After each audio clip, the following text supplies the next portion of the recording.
చేసిన వైఎస్ఆర్సీపీ కుటుంబ సభ్యులకి పాత్రికేయులకి అందరికీ నా హృదయపూర్వక నమస్కారాలు. ఎలక్షన్ తా ఒక కలలా జరిగిపోయింది.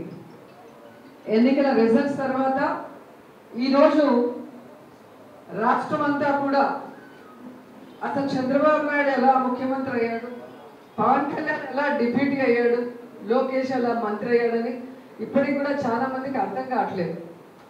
ఎందుకంటే ఆల్రెడీ 3 సార్లు ముఖ్యమంత్రిగా చేసిన చంద్రబాబు నాయుడు గతంలో ముఖ్యమంత్రులుగా చేసిన వాళ్ళు ఇచ్చిన సంక్షేమ పథకాలు కూడా ఇవ్వకుండా ఆయన వచ్చిన తర్వాత ఎలా వెన్నుపోటు పొడిచారో మనం అందరూ కూడా చూసాం.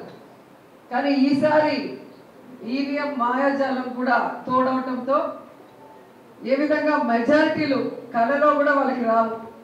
ఎందుకంటే ప్రజలకు వాళ్ళు ఏం చేసింది లేదు. కానీ ఈరోజు అందలం ఎక్కిన తర్వాత కనీసం మారుతారు, ప్రజలకు ఇచ్చిన వాగ్దానాలు చేస్తారు, ఈ రాష్ట్ర ప్రజల్ని కాపాడుకుంటాడు, రైతుల్ని కాపాడుతాడు, మహిళల్ని కాపాడుతారని అందరూ ఎదురు చూశారు. కానీ పెద్దలు అంటారు కదా, కుక్కతో ఒక వంకర, గోదావరి ఈదిన మళ్ళీ ఆ గట్టుకు వెళ్ళాక ఆ తోక అలాగే వంకర పోతుందంట. అలా చంద్రబాబు నాయుడు అధికారంలో రావటం వరకు నేను మారాను, ఇక నుంచి చేస్తాను అంటాడు. కానీ అధికారంలోకి వచ్చాక మళ్ళీ సేమ్, ఏం మారడు, ఏం చేయడు. సో ఈ సంవత్సర కాలం అయిపోతుంది.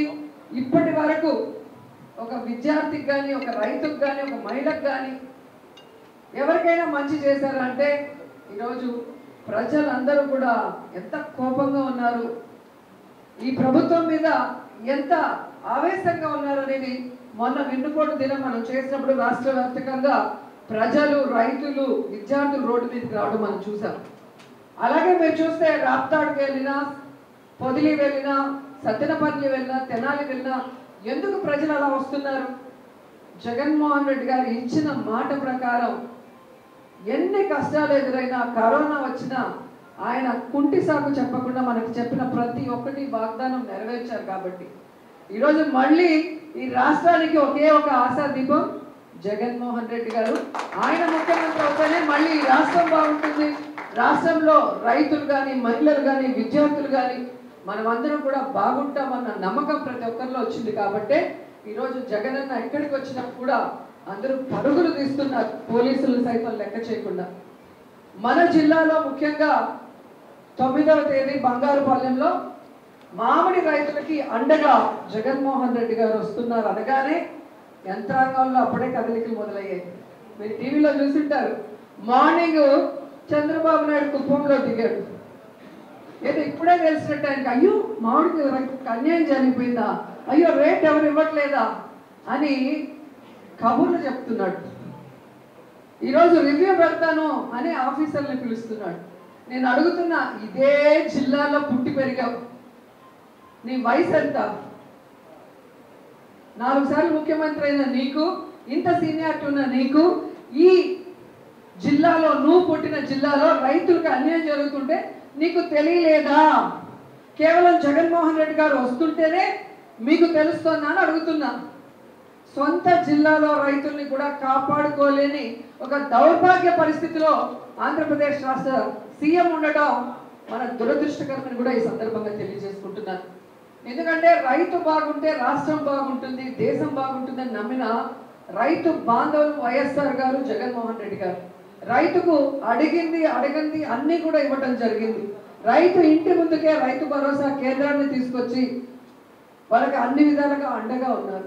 కానీ ఈరోజు మిర్చి రైతును చూసినా, పొగాకు రైతును చూసినా, పసుపు రైతును చూసినా, మామిడి రైతును చూసినా, చెరుకు రైతును చూసినా, ఎవరిని చూసినా పాపం అప్పుల పాలై ఈరోజు ఏడుస్తూ ఉంటే కడుపు తరుక్కుపోతుంది. నష్టం వస్తుందని తెలిసినా ఈరోజు మనకు అన్నం పెట్టాలని రైతన్నలు రాత్రనగా, పగలనగా, ఎండనగా, వాననగా కష్టపడుతున్నారు. అలాంటి వాళ్ళు నష్టపోకుండా కాపాడుకోవాల్సిన బాధ్యత ప్రభుత్వం మీద ఉంది. కానీ ఈ రాష్ట్రంలో ఉన్న ముఖ్యమంత్రి గారేమో ఈ జిల్లాకు సంబంధించి ఉండి కూడా ప్రతిరోజు పేపర్లో వస్తుంది, రోడ్ల మీద లారీలు ఎలా నిలబడిపోతున్నాయి రోజుల తరబడి, తిండి లేక ఎప్పుడు గేటు తెరుస్తారా, టోకెన్లు ఇస్తారని ఎదురు చూస్తూ.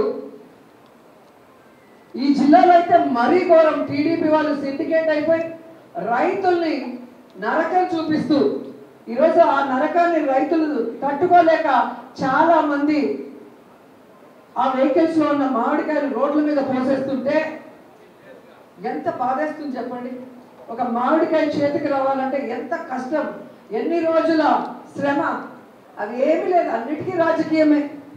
ఇలాగే జగన్మోహన్ రెడ్డి గారు కానీ జిల్లాలో పెద్దిరెడ్డి గారు కరుణాకర్ రెడ్డి గారు చేస్తుంటే తెలుగుదేశం అనేవాడు జనసేన అనేవాడు ఈ జిల్లాలో ఉండుంటాడని అడుగుతున్నా.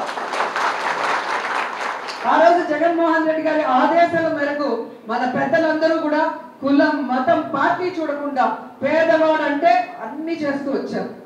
కానీ ఈరోజు ఒక తప్పైన రాజకీయానికి శ్రీకారం చుట్టారు కూటమి ప్రభుత్వం. సో వారి మెడలు వచ్చి మన రైతుల్ని కాపాడుకోవాల్సిన బాధ్యత ఈ జిల్లా వాసులైన మనందరి మీద ఉంది. కాబట్టి 9వ తేదీ జగనన్న వచ్చే సమయానికి ఈ జిల్లాలో ఉన్న రైతులందరికీ, ముఖ్యంగా మామిడి రైతులకి అండగా మనమందరం కూడా రోడ్డెక్కి ప్రభుత్వానికి బుద్ధి చెప్పాలని కూడా మిమ్మల్ని అందరినీ కోరుకుంటున్నాను.